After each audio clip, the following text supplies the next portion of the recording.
Ladies and gentlemen, please allow me to introduce myself. I'm a man of wealth and taste. I am the black sheep of the family, and I'm here to liberate you. Actually, I'm Paul Smith. I'm not an anarchist terrorist or a member of Anonymous. I'm here to talk about visual storytelling.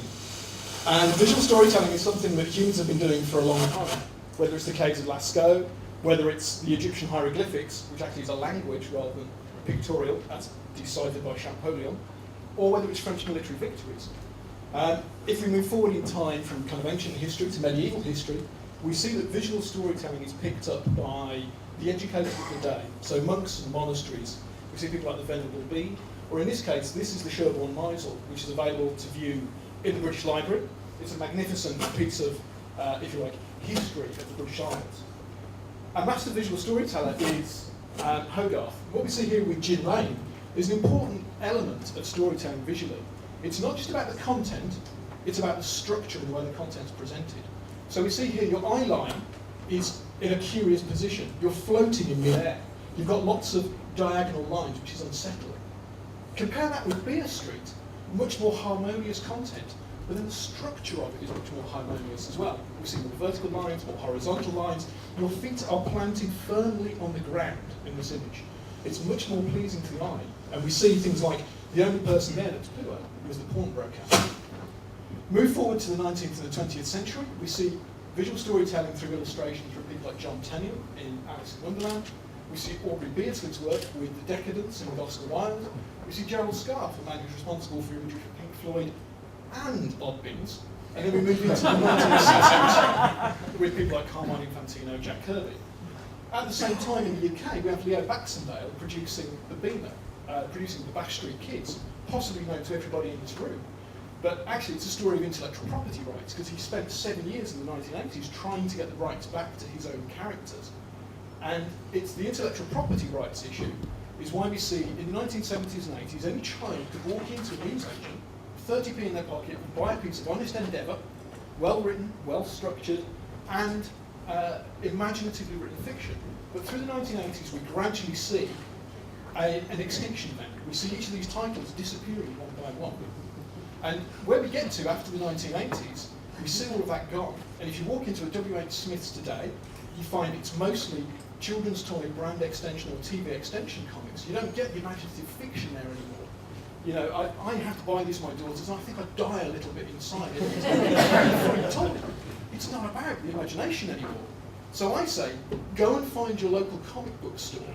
It's not just about men in pants. There's a wealth of variety of material in these places. So Gosh in London, direct opposite the British Museum, good to go on a family day out. Page 45 in Nottingham, Travelling Man in Manchester and Leeds, and Plan B Books in Glasgow. So we've got a nice geographic spread there. Also, shouldn't be too serious, let's think about the funnies. You know, everybody knows Dilbert and XKCD. We see here a caricature of Stephen Fry. That's drawn by Roger Law, who's a political cartoonist responsible for his fleeting image. Started off as an illustrator and a cartoonist. If you want to see more of this kind of thing, go to the Cartoon Museum, which is in Little Russell Street, round the back from Gosh Comics. But we stand on a threshold at the moment in visual storytelling where technology is providing both an opportunity and a challenge. The tablet is probably the killer device for visual storytelling. Eye-popping colour, really great and easy to use, but it introduces a digital divide. 30p in your pocket no longer allows you to go and buy that material, you need the device first. Here are some recommendations that I would make if somebody wants to go and explore this medium further. An interesting wealth and breadth of material here, some of which I've actually left on the table over there if anybody wants to go explore later. And two specific examples I want to pull out, which are very non-genre material. So Trains Are Mint, I get to use my old university here, which is great. Trains Are Mint is a story of a guy called Oliver East who took a walk from Manchester Oxford Road Station to Blackpool and just did watercolour pictures along the way. He's now doing the album covers for Elbow. And the one on the right-hand side was the retelling of Samuel Taylor Coleridge's The Tale of the Ancient Mariner, but imagine the albatross is being killed by all the plastic swirling around the oceans. Visual storytelling is a crossover skill, so it has utility in website design, in game design, in designing things like adverts and films. I've used it in e-commerce to help sketch out the flow of checkout, for example. It's also useful by manufacturers. So this is the Google Chrome comic. Now, Scott McCloud is a kind of like a leading comic theorist and leading comic artist in the US, and he produced this 36-page comic when Chrome came out. It explains why Chrome is open source. It explains the structure of Chrome. It's an interesting read. Scott McCloud, being a theorist in this area, has got a very interesting picture here. It shows that actually when you're cartooning or trying to show a story visually, it's not about losing detail, it's about focusing on specific things. It's about clarity and communication of your message, which effectively is a visual equivalent of Twitter. Now, anybody that liked punk will recognise the sniffing glue. Here's 3 chords and I form a band. So I'm going to show you the visual story equivalent. I say, go and get a copy of Scott McCloud's Making Comics, a copy of Manga Studio, and a tablet, and give it a go. Or if you want to be analog, get yourself a Bristol board and some manga pens, and see what you can do. So I've started doing this, and I've started illustrating a song by the Magnetic Fields called Busby Berkeley Dreams, so lots of 1930s Hollywood imagery, whirling stages, that kind of thing. And I've also started writing my own graphic novel called Catastrophe Noir, which so far has got to 1 page. I think it's going to take about 4 years. But actually, this is the scariest image of my whole deck, because it's not just about comics. You can tell all sorts of stories pictorially.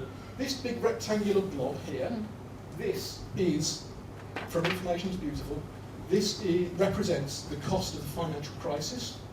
That's the cost of the Iran and Afghanistan war, and the debt of African nations is vanishingly small compared to it.